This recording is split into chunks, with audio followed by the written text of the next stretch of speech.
primer lugar, un agradecimiento al Instituto de Ciencias para la Familia por haberme invitado a moderar este panel, que por lo visto no va a ser demasiado trabajoso porque los panelistas son naturalmente moderados, de manera que no voy a tener que... Bueno, entonces en este panel ahora aparentemente, que se llama La familia y la justicia, pareciera más que la familia y el Poder Judicial, ¿no? Se me ocurre a mí que, habiendo escuchado el panorama que se nos presentó en el panel anterior, debe ser realmente complicado para la justicia hoy tener que resolver cuestiones de familia, cuando la familia es lo que aparentemente está haciendo hoy en día, ¿no? Hablaba el rector esta mañana de la institución, ¿no? La familia como institución. Hoy la institución aparentemente familiar, de ser una institución, pasé a ser un fenómeno ni siquiera natural, porque vemos que lo que hoy es familia a veces también es inclusive antinatural. Así que me imagino yo lo que debe ser para la justicia o el Poder Judicial resolver cuestiones de este tipo. Pero bueno, entonces vamos a arrancar y voy a presentar en primer lugar a la doctora María Julia Abad, que es juez del Tribunal de Familia número 2 de San Isidro. Tiene 38 años en el Poder Judicial, ha sido defensora oficial, juez de la red de enlace en La Haya, para la provincia de Buenos Aires, es máster en Magistratura y Derecho Judicial por la Universidad Austral, tiene posgrados en Derecho de Familia en la Universidad de La Plata, posgrados en Gestión en la Universidad de San Andrés, es vocal del Instituto de Estudios Judiciales de la Suprema Corte de Buenos Aires por el Departamento de San Isidro y dirige la Comisión Académica del Consejo Directivo del Colegio de Magistrados y Funcionarios de San Isidro y es profesora invitada en el posgrado de Familia de la UCA y de la carrera de grado en el Derecho de Familia en la Universidad de San Isidro. Así que María Julia, adelante. Bueno, en primer lugar agradecer a esta casa, ¿no? Para mí la Universidad Austral es como mi casa, como decía el doctor, yo he podido transitar una maestría, así que agradezco muchísimo que me hayan invitado por el instituto, ¿verdad? Y agradecer también la presencia acá de uno de mis jefes también, que no sabía que íbamos a tener tan buen panel, y un compañero, la verdad que nos conocemos mucho, ¿no? Dentro de lo que es el fuero de familia. Bueno, en primer lugar, cuando se me comunicó cuál era el tema de familia y justicia, me pareció importante destacar una tendencia que justamente viene un poco con el nombre de lo que he visto acá, que es de lo privado a lo público. Y esto después lo voy a tomar al tema, que va un poquito de la mano de la estructura familiar, por lo menos de lo que yo he podido ver a lo largo de estos años en el fuero de familia. Uno, si se remonta al siglo pasado, a los años 50, 70, que podemos acá algunos ya haber nacido, uno tenía una estructura familiar netamente verticalista. Uno tenía un jefe del hogar que era el que traía y daba el sustento económico, era la figura, era ese padre de familia, a su vez era aquel que ponía los límites, el orden, y por otro lado estaba la mujer, la madre de familia, que estaba en la administración de los quehaceres menores, que no eran tan menores, pero eran los quehaceres del hogar, y a su vez era aquella que nos protegía, nos daba el cobijo, nos daba el cariño, muchas veces que no lo veíamos quizás retratado en esa figura paterna. Después, a partir de los años 70, 80, esto se va como desdibujando esta estructura y se vuelve más horizontal. Es decir, la mujer sale a trabajar, tiene una carrera, porque si ustedes se remontan, mi mamá era maestra en aquella época y a lo sumo eran maestra y quizás iban unas horitas, pero después ya la mujer compite con el hombre en tareas similares. Entonces, la mujer también viene a traer lo económico. Sigue cumpliendo el mismo rol de cobijo y el padre en el tema de los límites, pero la mujer se vuelve diríamos, a cooperar en aquello que antes era solo el padre. Y por otro lado, finalmente, junto con toda esta estructura, se empiezan a dar, yo no voy a hacer ningún juicio de valor, pero sí se empieza a dar separaciones, que justamente es donde aparece el fuero de familia, porque empiezan los conflictos familiares. Conflictos familiares que luego también llegan a una estructura más avanzada, que son las familias ensambladas, en donde, a mi juicio, se desdibuja la figura paterna.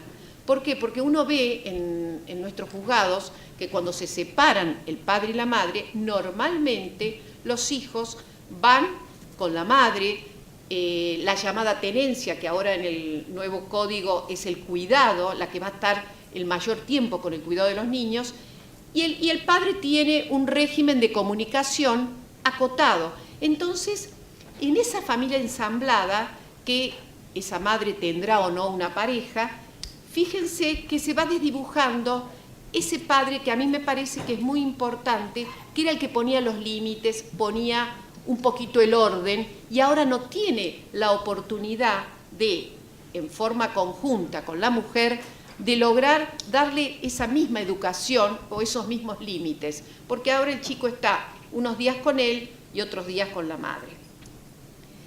Y justamente en esto, como yo les decía, aparece entonces, porque tiene que aparecer ya, un fuero especializado, porque, como les decía antes, de esta tendencia de lo privado, ustedes recuerden que todo se arreglaba puertas adentro en esta familia verticalista, en donde se solucionaba, eran temas muy familiares, muy íntimos de la pareja o de esos padres. Un poco el artículo 19 que nos habla de las acciones privadas, ¿verdad? Todo se mantiene bajo ese mismo techo. Pero luego, con todo esto, lo nuevo, los nuevos roles, aparece esta disgregación, aparecen los conflictos, y necesariamente aparece este fuero especializado en la década del 80 en adelante, en que tiene que darle una respuesta, porque vienen conflictos muy arraigados familiares, en donde yo voy a hablar de lo que puedo saber de provincia de Buenos Aires, que la verdad que es un procedimiento que se caracteriza por la oralidad, la inmediatez y la conciliación, es decir, inmediatamente está la figura de un consejero de familia que va a salir a enfrentar, a dar la cara. Inmediatamente luego lo hará el juez, porque enseguida las partes conocen al juez si ellos no llegaron a conciliar. Entonces, me parece que es importantísimo pensar que de lo privado fuimos a lo público. Hay un reclamo al Estado, a través de sus jueces, que den una respuesta. ¿Por qué? Porque la gran función del juez y de estos consejeros de familia, que nosotros siempre lo conversamos, es tratar de restablecer en algo esa estabilidad que se perdió. Es terrible ver cómo vienen cargados ese papá o esa mamá o esos esposos, cargados con un conflicto familiar que de alguna manera, si no logramos que esa familia vuelva a estar unida, habrá que ayudarla a que en forma consensuada logren acuerdos. Y eso es la característica, y realmente es muy loable el procedimiento que tenemos nosotros en los juzgados de familia. Junto con un consejero de familia está atrás un equipo técnico con psiquiatra, psicólogo, asistentes sociales que pertenecen al juzgado, a diferencia de Capital o de la ciudad, en donde vienen a respaldar y vienen, así es necesario para que esa familia se quede tranquila de que ese régimen de visitas va a ser realizado en armonía, o que ese padre está bien, o que esa madre va a poder cobijar a sus hijos como corresponde y demás. viene un equipo técnico que inmediatamente actúa y con esos informes se va a tratar, como les decía, de conciliar y de consensuar. Esto es fundamental y yo creo que esto va un poquito de mano de la función educadora que tenemos que tener los jueces, sobre todo en los temas de familia. Tratamos de acortar los tiempos. Uno se da cuenta de que a lo largo, cuando hay un tema familiar que se prolonga en el tiempo, les puedo asegurar que uno ve cómo se perjudican la salud física y mental de esos progenitores que uno los va viendo a lo largo del tiempo porque no han logrado acomodar, no han logrado consensuar, el daño psicológico de los chicos porque sus padres no se ponen de acuerdo. Por eso uno les recomienda muchísimo la terapia parental, para que si hay un régimen de comunicación y demás, sea en la mayor normalidad y estabilidad que tratamos de recuperar. Y sobre todo esto les quería decir, es decir, hay un conflicto cada vez mayor. Yo solamente un ejemplo para darle ya lugar a mi compañero. He tenido casos, para que ustedes se den cuenta, y cómo se judicializan los temas familiares, de venir un padre y una madre que no se ponían de acuerdo dónde lo iban a operar de apendicitis al hijo.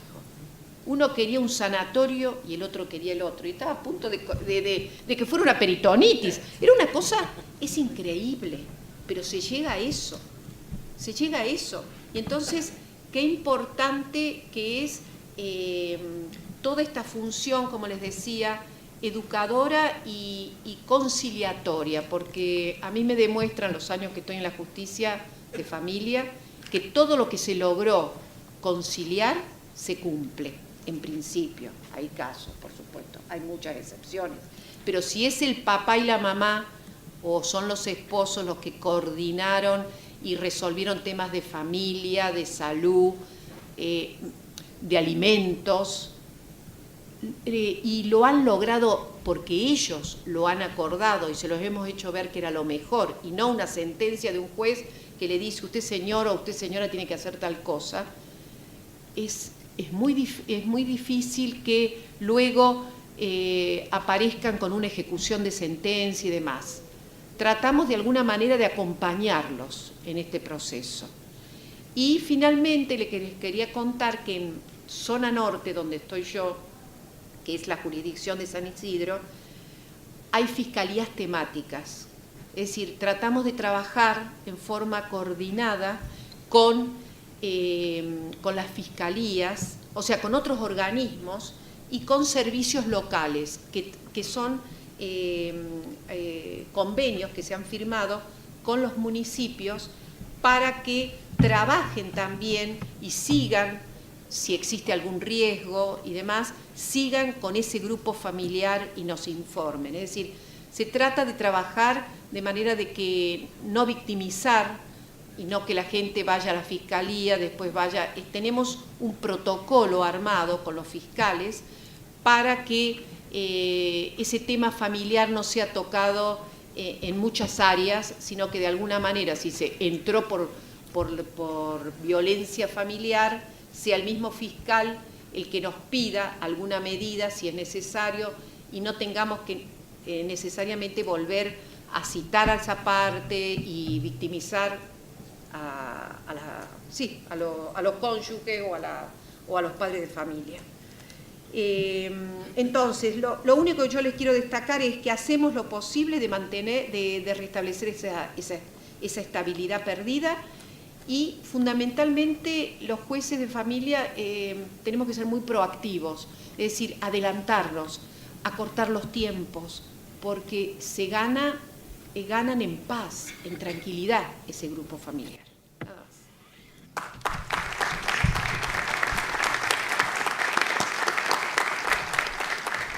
Bueno, muchas gracias y seguimos entonces ahora con el doctor José Bombelli, que también es juez de familia en un tribunal en la ciudad de La Plata. Tiene una larga carrera judicial desde su mayor infancia Es profesor de Derecho de Familia en la Universidad Nacional de La Plata y es especialista también en Derecho de Familia por la Universidad Nacional de La Plata. Así que, adelante.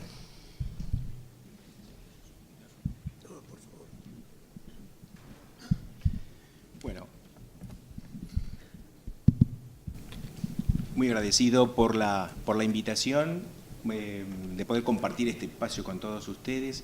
Muy agradecido por el honor de compartir este panel con mis distinguidos colegas magistrados y me sumo a estos festejos de estos primeros 20 años del Instituto de las Ciencias para la Familia. Parece ser que por eso del pensamiento universal con la doctora María Julia se ve que el lema del Congreso, la familia, entre lo público y lo privado, nos ha generado los mismos disparadores. Esto es mirar, hacer una retrospectiva de todo lo que le ha sucedido a la familia, de los cambios que ha sufrido la familia y el derecho de familia desde los últimos 30 o 40 años, si quieren. A diferencia de la doctora, yo me circunscribiré más a mirar el colectivo y no meterme a analizar, a mirar la intimidad de la familia. Sé que es un auditorio heterogéneo, por eso trataré, o me comprometí, a evitar expresiones técnicas. Si no pude lograrlo en el momento de las preguntas, me formularé las aclaraciones pertinentes. Digo entonces, en los últimos 30, 40 años no podemos dudar que la familia, que el derecho de familia ha sufrido una enorme transformación. De estos 30, 40 años yo he sido testigo presencial de la mayor parte de ellos, como secretario en primer lugar de primera instancia, como juez en estos últimos 20 años, he compartido y he visto cómo ha ido evolucionando la familia, de cómo han sido las respuestas jurisprudenciales legislativas y consecuentemente también palpo a diario cuál es la incidencia que toda esta evolución va teniendo en el grupo familiar. En particular, la parte más vulnerable, que son los hijos. Para arrancar, 30 o 40 años atrás, como decía María Julia, la familia era una familia más estructurada y era hablar de familia, era hablar de matrimonio. Era la única forma de familia conocida. Hasta socialmente, no desde lo legislativo, hasta socialmente el concubinato no era bien visto, no era aceptado. Esta estructura familiar tenía una regulación legal muy cuidadosa, partiendo por cómo estaba conformada. Esto es la diversidad de sexo en primer lugar, el matrimonio, o sea, la familia se organizaba en base al matrimonio y el matrimonio nacía con la expresión del consentimiento de hombre y mujer ante un funcionario público, en primer lugar. Pero además la diversidad de sexo era condición de existencia del matrimonio.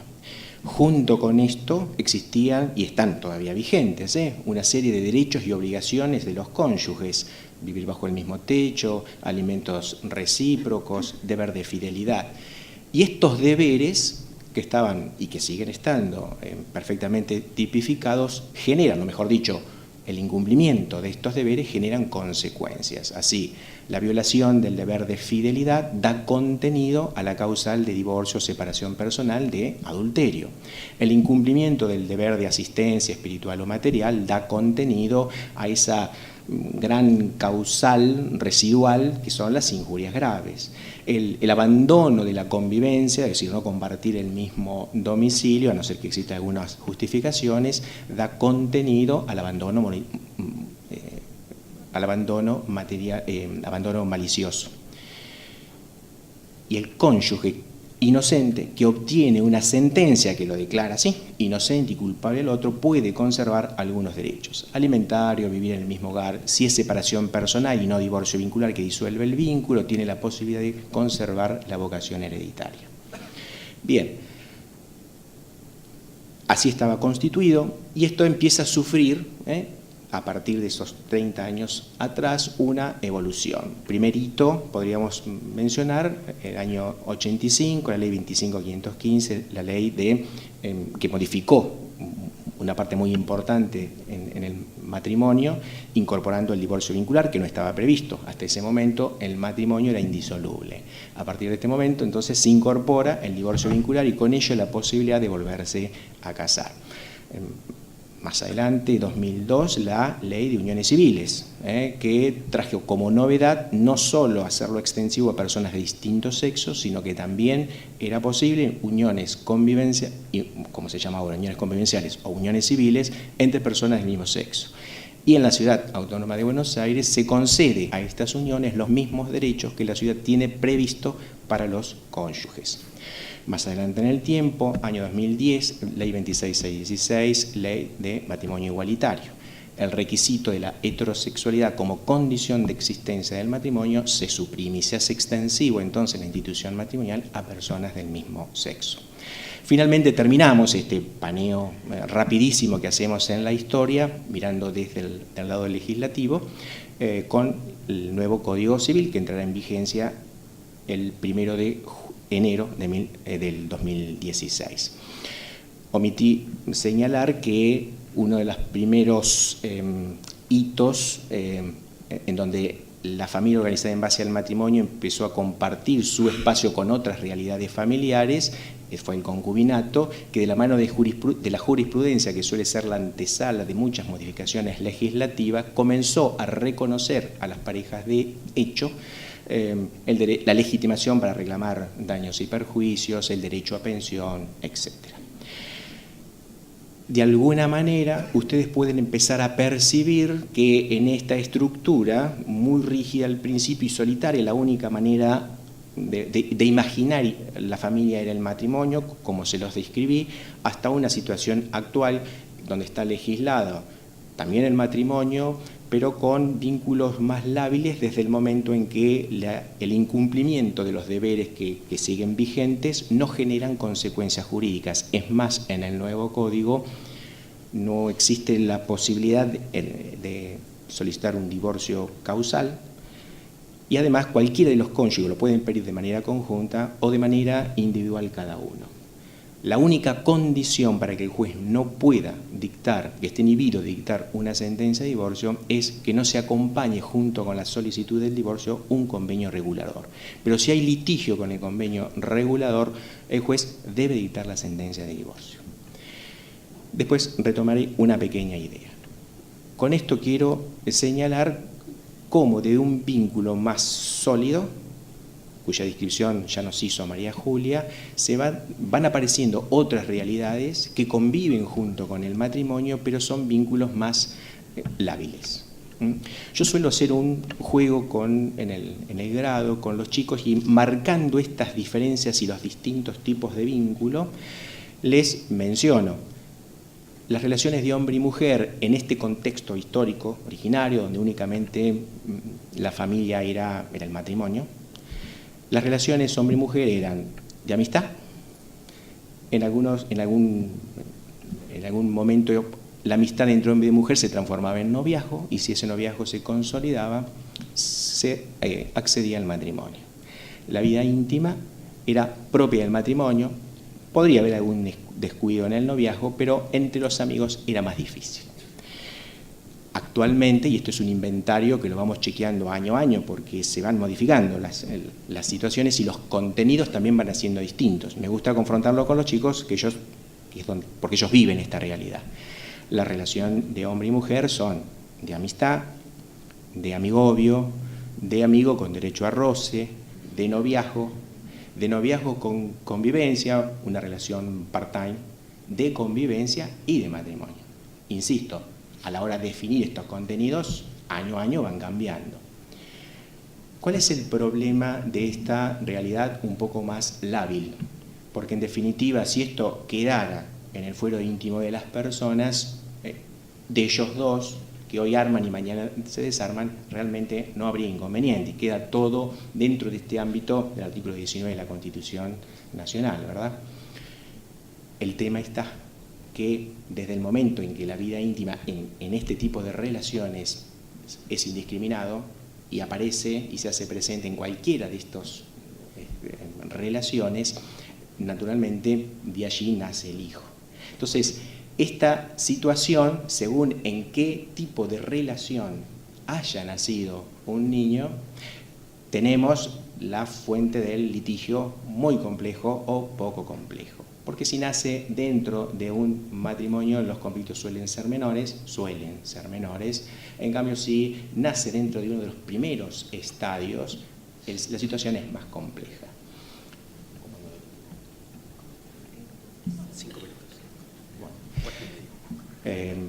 Tengo que acotar, entonces podría contar muchas cosas, pero cómo esta distinta manera, estos distintos tipos de vínculo van marcando los distintos tipos de trabajo. Le pongo el título, no lo puedo desarrollar. Cuando yo empecé a trabajar 20 años atrás, era muy común un juicio que se llamaba autorización para contraer matrimonio. Ese juicio hoy no existe, los jóvenes no se casan. Cuando empezamos a trabajar en esa misma época, el proceso de filiación no existía. Hoy el proceso de filiación es uno de los procesos que más conflictos nos genera. Y aparece un montón de variables. La mamá, que en representación del hijo le pide al papá que se comprometa. La situación del papá, que se entera de que la mamá tuvo un hijo que es de él, pero en realidad lo reconoció la nueva pareja. Entonces hay que iniciar el proceso de desplazamiento de este papá garrón, como llaman los chicos, para incorporar el papá, incorporarse él. A veces los dos se comprometen, pero claro, el niño nace en un estadio de muy poca madurez en cuanto al proyecto de familia. Y cuando desapareció la pasión y aparecen las diferencias, obviamente la descalificación recíproca se hace presente. Y ahí empiezan entonces, olvidándose de esta mirada que tiene la Convención de los Derechos del Niño, mirar al niño como un sujeto de derecho, lo cosifican y lo hacen objeto de sus peleas. Bueno, existen un montón de diferencias en la modalidad de trabajo, en las competencias que debemos abordar, y que cuando uno profundiza y rastrea, encuentra que esas diferencias guardan relación con el tipo de vínculo afectivo en el cual ha nacido esa criatura. Digo yo, para ir cerrando, el proyecto que de ahora en más nos disponemos a estudiar y próximamente a aplicar, yo decía que termina como de consolidar, por de alguna manera, o de aceptar esta suerte de indiferenciación. Fíjense, tiene algo muy bueno y hay otras cosas que en lo personal me generaría y propondré la manera. Fíjense cómo dice el artículo 431. Dice, los esposos se comprometen a desarrollar un proyecto de vida en común basado en la cooperación, la convivencia y el deber moral de fidelidad. Deben prestarse asistencia recíproca. A mí me gusta resaltar esto, que se mire al matrimonio, que se mire a la familia como un proyecto, porque cuando uno piensa en proyecto tiene que pensar en muchas cosas, tener claro qué es lo que quiere, tener claro cómo va a buscar al socio, cómo va a poner en funcionamiento ese proyecto y a lo largo de la vida irlo testeando a ver si es necesario generar algún cambio para que ese proyecto no se caiga. O sea, esta expresión que hay que llenarla de contenido, yo le doy me parece fantástico. Lo que no comparto tanto es que de alguna manera estas obligaciones quedan como, librada la autonomía de la voluntad para poderlas concretar o no, porque el incumplimiento de cualquiera de estas obligaciones en realidad no generan consecuencia alguna, con lo cual me da la impresión que esta función educadora de la que hablaba Aristóteles, que debe tener la ley, es como que no se hace muy presente. Lo dice en la exposición de motivos, la presentación del proyecto lo dice Lorenzetti, vale decir que es el presidente de la comisión, ¿verdad?, que tuvo a cargo la reforma del código. La idea es brindarle a la sociedad un reconocimiento a varias realidades, entonces sin privilegiar alguna, dice Lorenzetti. A mí me da la impresión de que el ser humano, no lo podemos dudar, es el animal más débil que tiene la creación. Los psicólogos dicen que es necesario 20 años de papá y mamá antes de estar en condiciones de integrarse plenamente a la sociedad. Hay un psiquiatra que me parece que ha trabajado en San Isidro, que es Carlos Díaz Uzandivaras.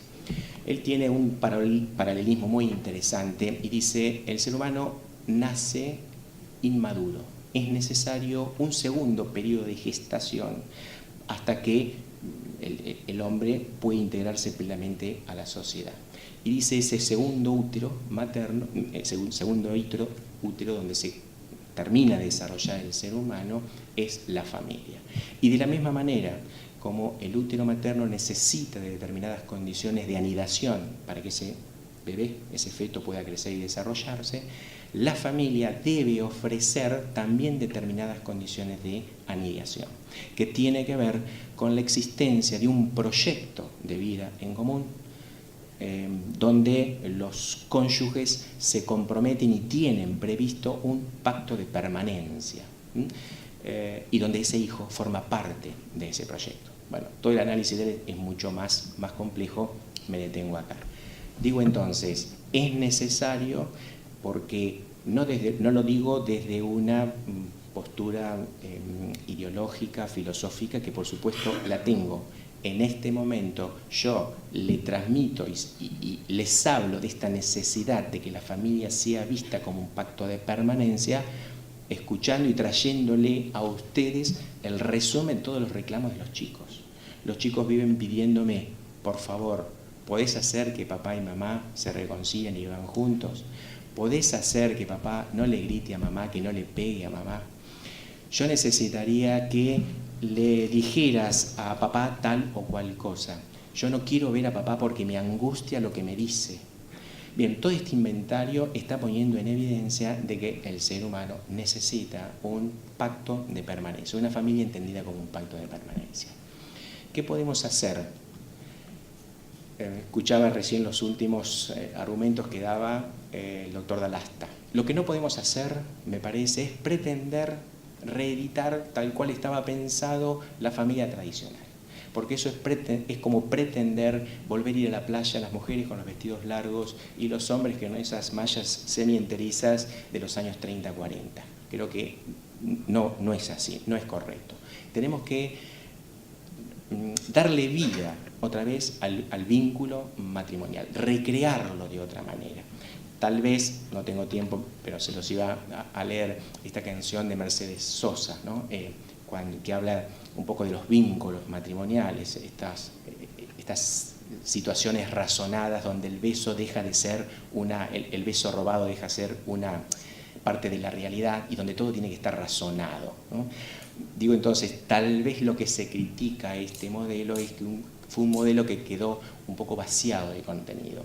Por eso digo, el vínculo familiar, entendido como un pacto de permanencia, debe ser recreado, donde la estabilidad tiene que estar presente, pero no es únicamente la estabilidad del vínculo, sino la calidad del vínculo.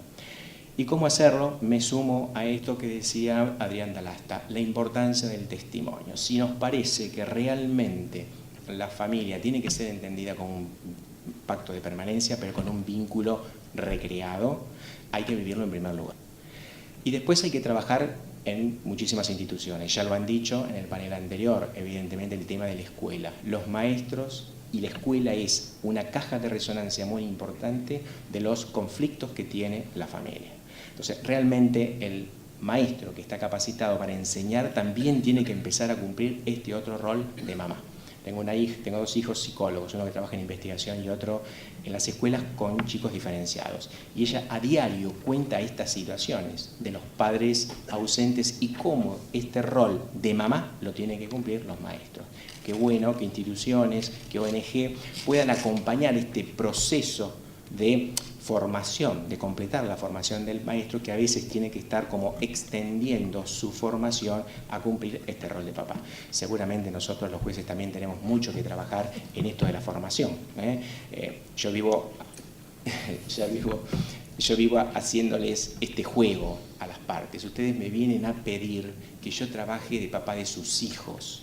Lo más probable que mi resolución, si no sale de ustedes, yo les ayudo, pero si no sale de ustedes, probablemente mi solución sea mucho más pobre que la que ustedes puedan brindar. Y además, me parece que por una cuestión de orgullo, sería muy bueno para los hijos que fueran ustedes los que encontraran la solución y no yo, que soy un papá muy lejos. Bueno, con esto cierro.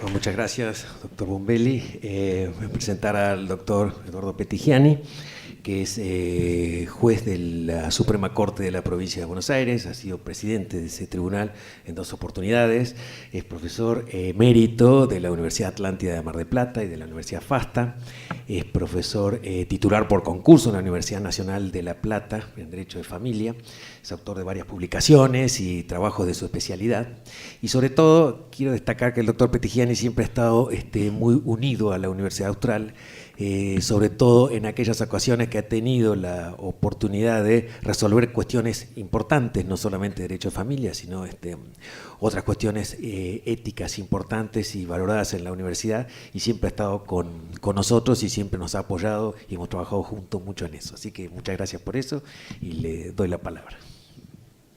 No, gracias a ustedes. Realmente... y por la calidad de las exposiciones que me precedieron, me he podido dar cuenta del nivel en el que estamos transitando en un tema realmente tan trascendente para la sociedad como es el de la familia. Mis colegas, prefiero llamarlos colegas y no situarme como jefe, sobre todo acá en este caso no vamos a tener jerarquías, sino simplemente opiniones coadyuvantes para un mismo fin. Creo que todos estamos tratando de buscar los caminos mejores para fortalecer la familia. Familia que yo hoy realmente me cuesta definirla. No me cuesta definirla dentro de lo que sería mi gusto, digamos, o de lo que sería mi idea de familia, pero sí frente a la relativización. Hoy se habló mucho, en el primer panel por lo menos lo que alcancé a escuchar, de la relativización. Y efectivamente en materia de familia hay una relativización de lo que es el significado de la familia, que hoy hace que sea muy difícil situarla. Es decir, no siempre estamos hablando de lo mismo cuando hablamos de familia. Y si hablamos de multitud de familias, a veces corremos el peligro realmente de parificarlas, darles a toda igual importancia y trascendencia, y de esa forma ya estamos tomando una posición que ideológicamente nos está situando en la aceptación de cualquier forma plural que se puede establecer como familia. Es decir, creo que de alguna manera vamos en camino de esto. Cada vez esto se distingue menos, incluso es políticamente incorrecto distinguir, como se dice ahora, políticamente incorrecto. Es decir, no pareciera que el distinguir las familias y establecer algún grado de prelación de alguna sobre otra implica atentar contra la igualdad y la libertad de las personas, lo cual no creo que es así. Precisamente si no, yo estaría atentando contra la libertad de las personas cuando la doctora Bam me sitúa como jefe. Es decir, de alguna manera, sin merecerlo, porque no hablo de merecimientos, valoro muchísimo su capacidad como jueza y lo demuestra cotidianamente, pero bueno, es necesario a veces establecer determinadas jerarquías para que las cosas funcionen. Hoy, por ejemplo, yo sigo bastante los diarios porque en esto las transformaciones que hay en materia de familia son cotidianas. El derecho, no sé si decir que evoluciona totalmente, hay que decir, o mejor dicho, la evolución existe sin duda. Lo que no sé es en qué medida esa evolución implica un progreso jurídico en cada caso. En algunos casos, sin duda, es decir, avanzamos y estamos cambiando circunstancias que anteriormente se aceptaban y hoy se discuten y hoy se modifican, y en buena hora que así sea. Por ejemplo, la autoridad de los padres, evidentemente, hace no mucho tiempo transitaba por un camino donde existía realmente un autoritarismo que no puede ser compartido, más en épocas de diálogo donde se privilegia el diálogo como ahora. aunque a veces se lo privilegia de palabra y no se lo privilegia demasiado en la realidad. Estamos sin duda, acá cuando hablamos de lo público y lo privado, estamos sin duda en una etapa de privatización de lo que es la familia, porque ya en líneas generales la familia tiene un significado muy amplio, es decir, se ha ampliado el término y hoy hay multitud de familias. Basta leer los sociólogos americanos que realmente se ocuparon de este tema y ellos mencionan clases de familias. Incluso en Facebook recientemente, en otro orden, pero similar con este, se habla de 53 géneros. 53 géneros en los cuales puede clasificarse a las personas. Esto nos está hablando de una forma de privatización, es decir, no hay posibilidades, digamos, de que se encasille en ciertos tipos a la unión de personas, porque es como una posibilidad permanentemente abierta, y al no haber tampoco, de alguna manera, una cualificación de esas distintas uniones y de la importancia que ellas pueden tener para la sociedad, ya no hablemos de cuestiones morales o religiosas, mucho menos, es decir, hablemos simplemente en términos sociales. Y en términos sociales hay valores y hay circunstancias que a veces son más convenientes que otras. Es decir, todos hablamos, por ejemplo, de grupos religiosos y creemos que la secta está en un nivel inferior al grupo religioso. Es decir, esa es una calificación social que tiene sin duda un análisis y alguno puede decir una discriminación, pero en realidad hay discriminaciones que son necesarias. Hay signos de que hay una crisis, sin duda. Es decir, yo veo también las estadísticas y lo que se habla todos los días, y bueno, hoy se lee, y con robustas razones de estadística, que hay más parejas que viven en casas separadas. Es decir, el matrimonio, como se decía recién, ya no tiene demasiadas reglas que lo circunscriban o que circunscriban determinados comportamientos, porque en definitiva se privilegia simplemente el hecho de que existen dos personas que decidieron casarse y que en cualquier momento pueden decidir separarse por cualquier motivo, y tampoco se meritúa a veces si existe, digamos, algún injusto en esa ruptura o simplemente ha sido una cuestión de elección. Hay una disminución, sin duda, de los matrimonios que está indicando una falta de compromiso. Es decir, yo creo que esta es una explicación que nos tiene que mostrar que hoy, y recién se hablaba del vivir el ahora, no se quiere pensar en el presente, se quiere pensar, o se quiere pensar en el presente, no se quiere pensar en el futuro. No se quiere, recién hablaba el doctor Bombelli del proyecto, y efectivamente existen y deben existir en el ser humano proyectos de vida. En lo que es el matrimonio también debiera tomarse realmente eso como un proyecto, pero un proyecto rodeado de ciertos caracteres de seriedad. Hoy los divorcios son muy lábiles, muy sencillos. La doctora Abad hablaba bien de la importancia que tiene la conciliación, creo que también lo hizo el doctor Bombelli.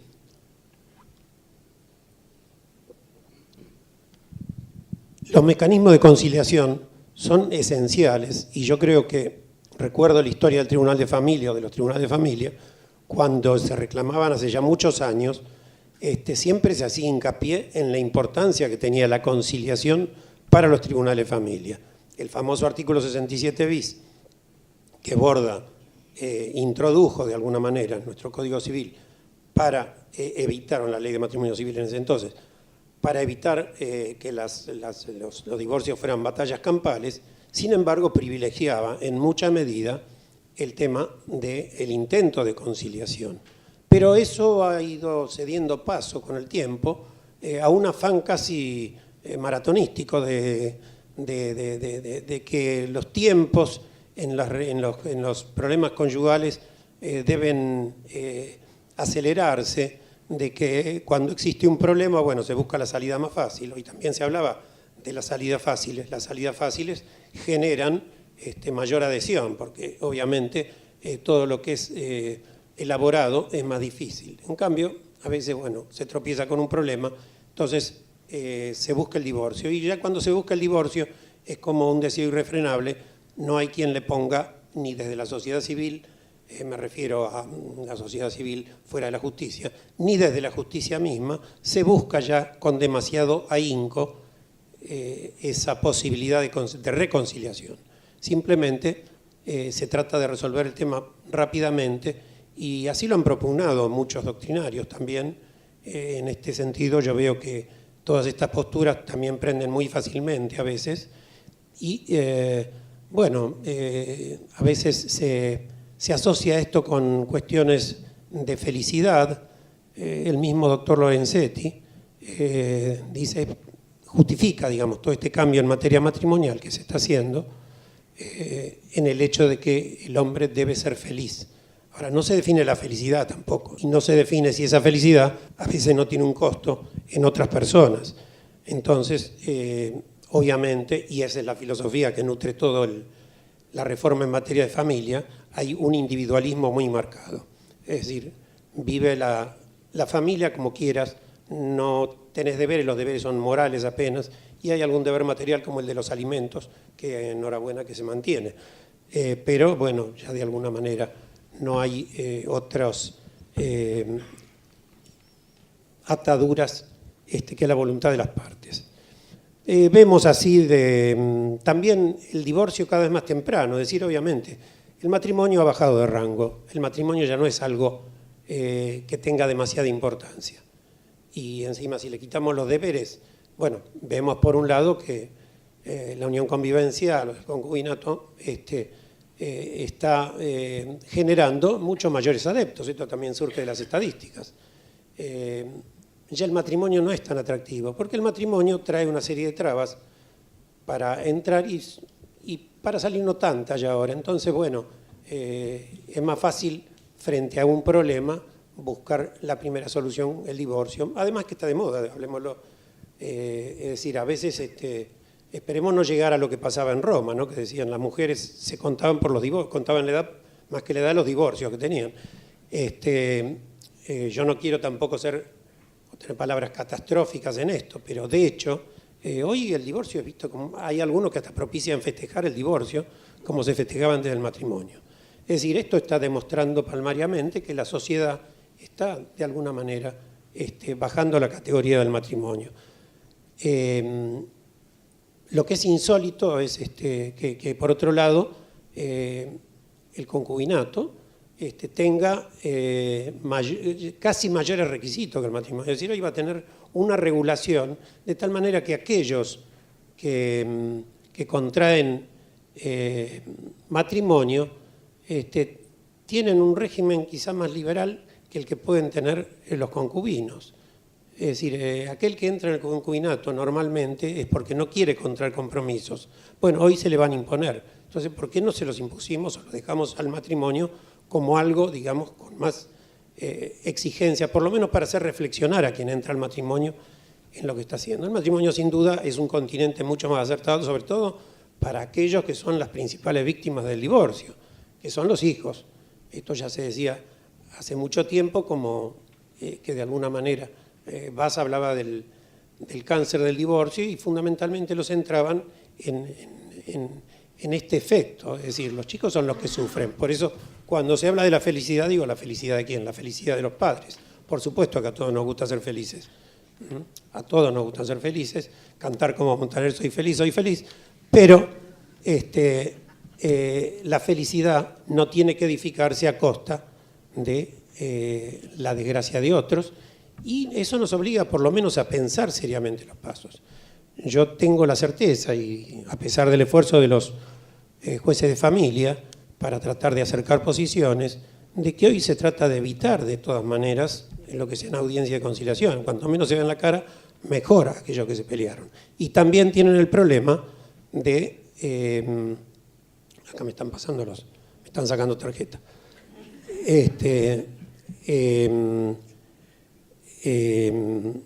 Estaba... ¿Cómo? Claro, que anteriormente se intentaba la conciliación, hoy se trata de, por todos los medios, de evitar la conciliación. Y las audiencias del 67 bis se empezaron digamos, a postergar y empezó a decir, bueno, se puede presentar, antes tenía que presentarse personalmente la parte, el juez tenía la posibilidad de ver a las partes, de tratar de conciliarlas. Hoy ya se trata de buscar reemplazar eso por un apoderado o tratar de evitar de alguna manera el volver a verse. Es decir, que llegan las cosas a la justicia de una forma ya que no tienen vuelta atrás. Y cuando uno habla con los jueces muchas veces se da cuenta que esto es así. Es decir, ¿por qué? Porque la resolución hoy es mucho más fácil. Es decir, está socialmente mejor visto y no trae los problemas y se piensa poco en los hijos. Después vienen los temas, es decir, cuando se separan las parejas o los matrimonios y entonces los hijos están en distintos lugares y se pelean para ver quién se los lleva, o a veces están en el exterior, uno vuelve y nos encontramos con el tema de la restitución internacional de menores. Es decir, son problemas que nosotros lo vemos, yo los veo fundamentalmente en la corte, no estoy en el trabajo de campo como ellos, que sin duda es mucho más rico y más provechoso, pero cuando llegan las cosas a la corte nosotros entrevistamos a los niños. En aquello de que hay que ir al niño, tratamos de ser estrictos y nos parece sumamente provechoso. Muchas veces vemos en estos problemas, el botín de guerra son los chicos, el tema de la violencia familiar, el tema de las denuncias penales que se hacen a veces contra los cónyuges, se basan mucho en esto, en tratar de obtener al chico como un botín, que es en definitiva el que más sufre. Yo diría, porque realmente es un tema que da para mucho y no quiero prolongar demasiado esto. Más vale prefiero responder a las preguntas. Alguien hablaba y bueno, cuando uno habla no es lo mismo cuando resuelve situaciones particulares. A veces las doctrinas, los chicos en eso también razonan de esa manera. Cuando uno quiere darles enseñanzas, ellos a veces dicen, bueno, ¿y vos qué haces? ¿Cuál es tu forma de vida? Eso también es otra cosa que tiene mucha importancia en todo esto.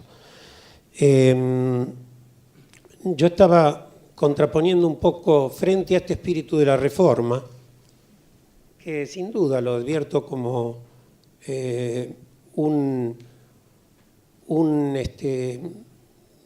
una liberalización quizá extrema de la familia. Es decir, acá lo público y lo privado. En la familia hay mucho de público. Lo dijo hace muchísimos años y fue bastante combatida la opinión de un maestro del derecho boloñés, Chicú, que dijo por allá hace ya casi un siglo que bueno, la familia tenía mucho de derecho público y que no era simplemente derecho privado, como dicen algunos, el más privado de los derechos. Hoy nos interesa también esa publicidad, nos interesa que el Estado se interese por la familia, que el Estado de alguna manera tome partido en esto, es decir, no que diga, bueno, cualquier grupo, cualquier unión, cualquier sistema es conveniente, diséñenos las partes, démosle plena vigencia a la autonomía de la voluntad. No, creo que acá tiene que haber una regulación del Estado, por supuesto, sin que eso implique limitar la libertad en grados extremos, pero sí dar un cierto cauce a esa libertad, para que no se desmadre. Ocurre como pasa con todos los excesos.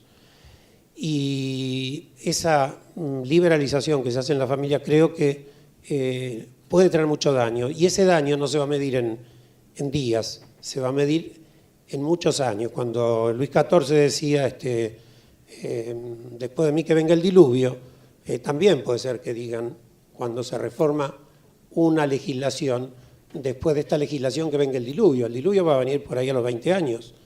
Pero ojo, que las consecuencias de esto, como las de la educación, son consecuencias que no se miden en días, ni se miden en años, a veces se miden en lustros o en décadas.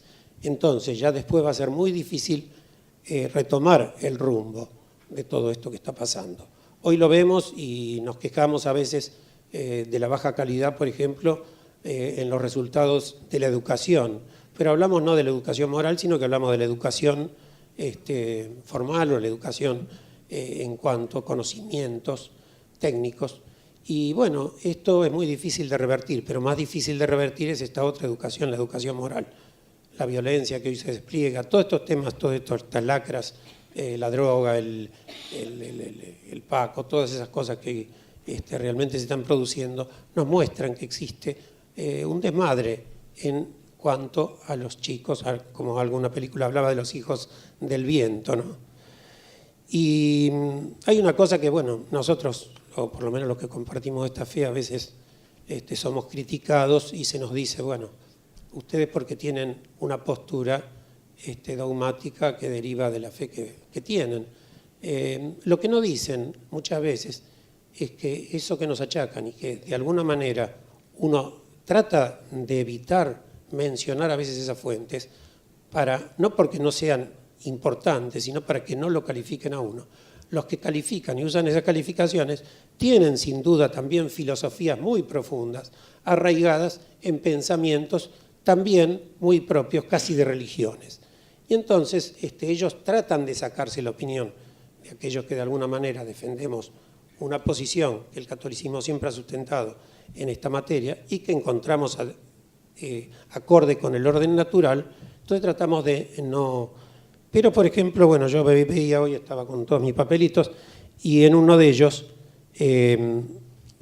este análisis que hace el presidente del Pontificio Consejo para la Familia, Vincenzo Paglia, que, bueno, declaró una preocupación por el estado de la familia. Y él dice, no es un problema interno de la religión católica, fíjense, está bien planteado, sino de la sociedad humana, porque la crisis de la familia significa la crisis de la sociedad.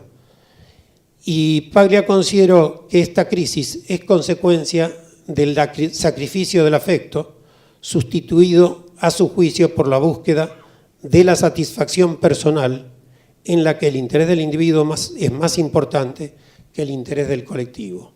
Creo que está muy bien resumido y por eso me animo a citar esta palabra, que podría haberla citado sin mención de su autor, y serían plenamente válidas, porque realmente lo que advierto es que acá lo que hay es, entre lo público y lo privado, una priorización cada vez más exaltada de lo privado y se olvida de lo público, y lo público se tiene que corresponder más con la naturaleza del hombre, al igual que los comportamientos privados. Pero cuando los comportamientos privados se desvían de su cauce, o a veces, y esto también es importante, provienen simplemente de grupos que, me lo dijo Francisco hace poco, hay lobbies, hay verdaderos lobbies. A veces, a través de esos lobbies, minorías están imponiendo a mayorías que piensan distinto, o lo que es más grave, que no piensan y prefieren no pensar en esos casos, situaciones que son gravosas y que la humanidad sin duda va a sentir. Bueno, muchas gracias.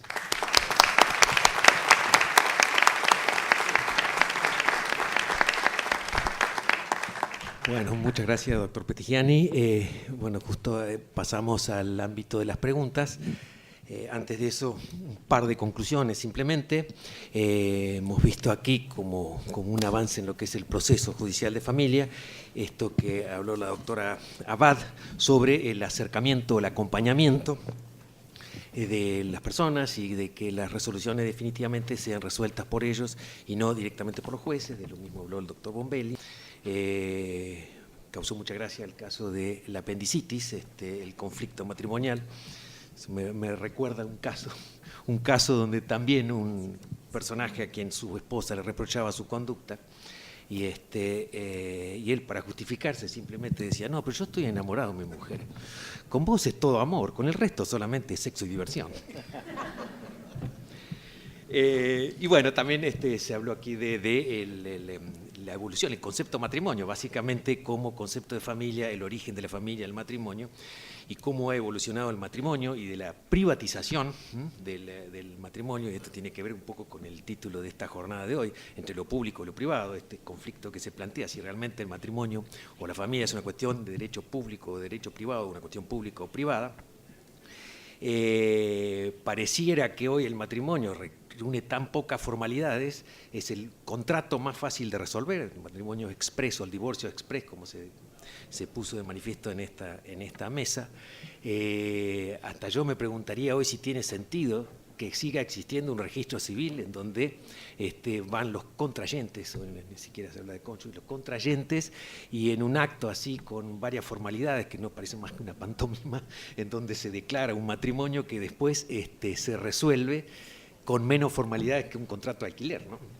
Entonces, y otra cosa también, estas cuestiones de género, acá el doctor Petigiani habló de 53 géneros, una cosa que no sabíamos. Yo ahí agregaría uno más y diría que son 54, que es el del degenerado, ¿no? Así que bueno, no sé si hay preguntas por ahí. Sí, acá. Quería preguntarle a los tres, por un lado, aprovechando la experiencia que tienen, y no solamente pensando en que son de provincia, sino pensando en todo el país, desde la universidad, desde el Instituto de Ciencias para la Familia, por un lado, al tener una asociación con otros institutos de todo el mundo, al tener egresados, en este caso de toda Argentina seguro y de otros países, y lo tercero, al trabajar a distancia, ¿no? ¿Qué nos pueden sugerir? ¿Qué podemos aportar desde el instituto? En la tecnicatura tenemos más de 400 egresados, en la licenciatura ya se están recibiendo, gracias a Dios, los primeros. ¿Qué pueden aportar nuestros egresados, a lo mejor a los equipos que ustedes tienen como asesores, por un lado? ¿Y qué temas ustedes piensan que sería bueno investigar desde la universidad por la realidad que ustedes se encuentran todos los días, para que sea verdad que prestamos un servicio con otros institutos de otras partes del mundo? Muchas gracias. Yo en una...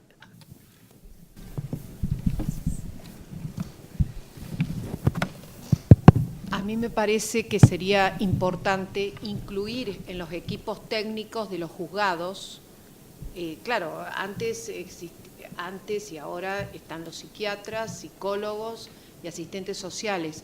A mí me parece que sería muy oportuno que pudieran ingresar también orientadores familiares, sobre todo por el tema. Me parece que también hay que trabajar la prevención, porque de alguna manera hay muchas familias que se rescatan. Con que se rescaten una o dos, yo pensaba en los divorcios, yo tomo todas las primeras audiencias porque deben ir los cónyuges personalmente. En la segunda audiencia, si es un artículo 215, que es menos de 3 años de separados, pueden ir los abogados como apoderados, pero realmente hay muchas familias que han suspendido el divorcio y la verdad que eso a uno la conmueve, ¿no? De decir, bueno, aunque sea con un granito de arena, que quizás teniendo estos orientadores familiares incluidos, por ejemplo, se me ocurre, en un equipo técnico, uno podría trabajar también con esas familias o esas familias que por ahí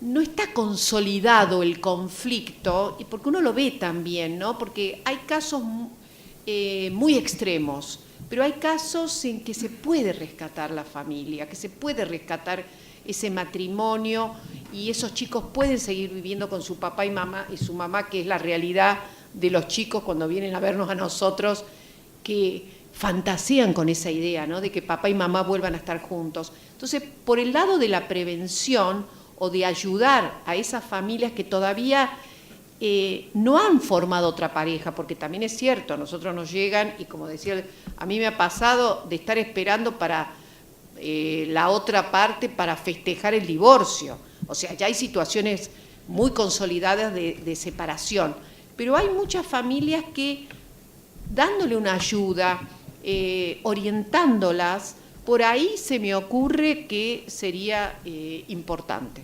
No sé.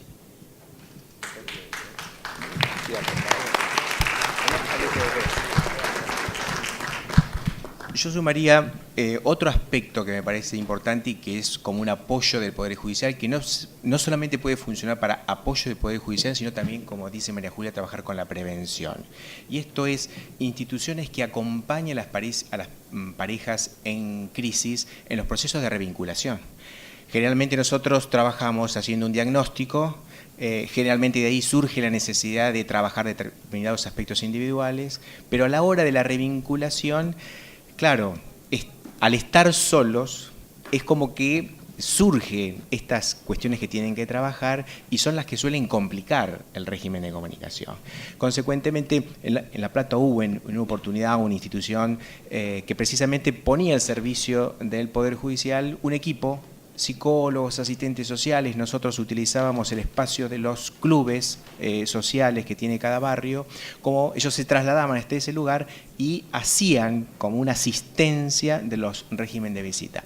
Me parece que eso es una institución que, insisto, un desafío, instituciones, ONG que trabajen, digamos, para prestar la colaboración al Poder Judicial, pero también para anticiparse a un colegio, que pudieran ser, no sé, derivados por las escuelas, o alguna otra institución que perciba una situación de conflicto. Me parece que eso es algo que al Poder Judicial le ayudaría mucho y ayudaría mucho también a la gente que pueda anticiparse sin necesidad de judicializar su caso.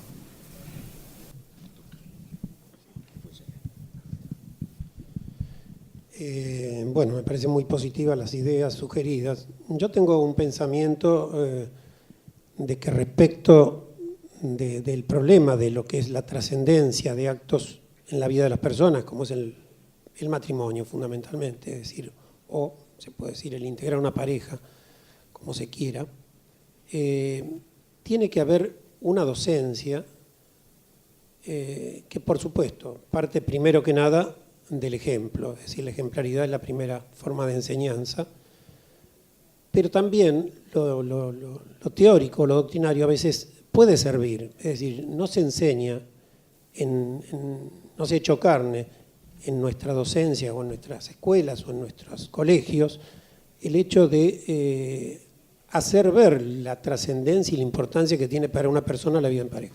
Yo me acuerdo siempre, bueno, ya son muchos años, debe haber cambiado muchísimo todo, me enseñaban cultura musical, encuadernación, cualquier cosa realmente que no tenía una inserción importante, a veces ni siquiera en la vida de uno, eran cosas que no le interesaban, no las iba a hacer nunca. Pero la enseñanza, por ejemplo, de lo que es un matrimonio, de lo que es la crianza de los hijos, y hoy sobre todo que el hombre está integrado plenamente ya en su paternidad, es decir, antes había una realidad que era que la mujer vivía, digamos, mucho más la vida de los hijos.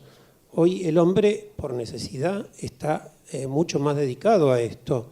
Aparte hay una razón que yo digo que también es fundamental hoy para que la mujer no se atribuya, es decir, a veces en las posiciones feministas se ve tanto la posibilidad de que la mujer decida la vida o muerte de su hijo sin consultar al marido o al padre,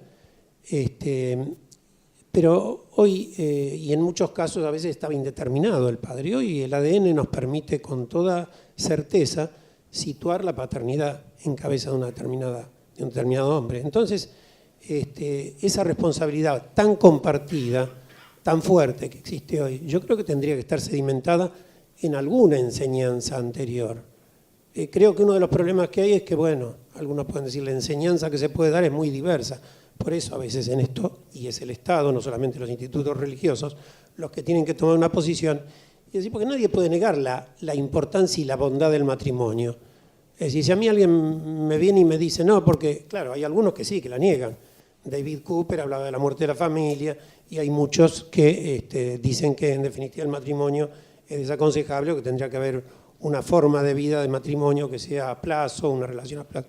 Está bien, son todas, pero me parece que desde el punto de vista del Estado no hay ninguna duda de que un matrimonio sólido le va a dar una base demográfica mucho más importante a un Estado. Estamos hablando de una cuestión casi utilitaria, pero que es válida.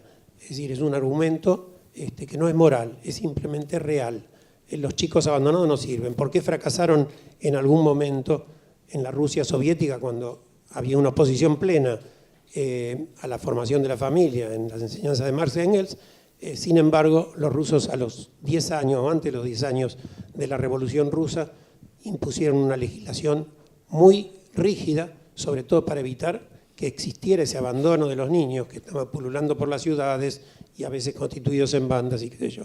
Nosotros hoy, lamentablemente, vemos esa realidad y la vemos a través de los chicos de la calle, de esas familias que por ahí realmente rompe el corazón. A veces ver un chico de 3, 4 años, 5 años pidiendo monedas al lado de un coche y con todos los peligros que tiene la calle.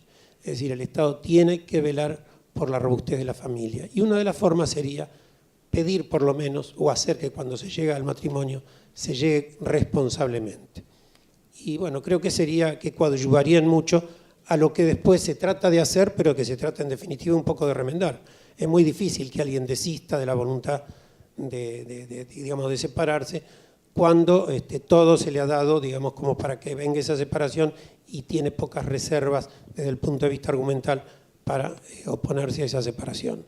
Entonces creo que ese sería comenzar la educación, como en todas las cosas. La educación, la prevención es la base del éxito contra cualquier cosa que se luche, como en el tema de la droga, como en todos esos temas. Gracias. ¿Puedo decir algo, no? Una pequeña aportación más, ¿no? La importancia, el impacto que tiene la imagen. Yo, lamentablemente, a veces no me queda otra que ver algunas novelas. Yo pienso en Guapas, por ejemplo. Si ustedes se fijan, el mensaje sobre el concepto de pareja, sobre el proyecto de familia, precisamente no queda muy bien reflejado.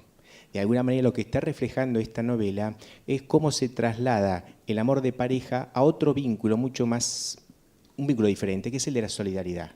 Es más fuerte el vínculo solidario que tienen estas 4 o 5 mujeres, donde ahí circula todo, que el vínculo que cada una de ellas pueda tener en su pareja, ¿verdad?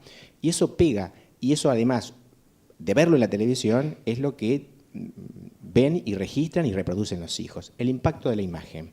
Digo entonces, yo veo cómo los chicos suben al Face cualquier cosa, les gusta cantar, agarran la guitarra y eso circula por el Face.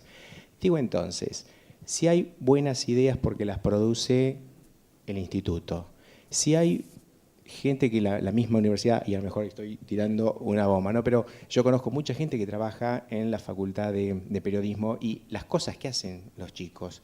Digo, si se reuniera el Instituto de la Familia, si se reuniera el instituto o la carrera de comunicación, y además, ¿cuántas instituciones hay que se dedican al teatro?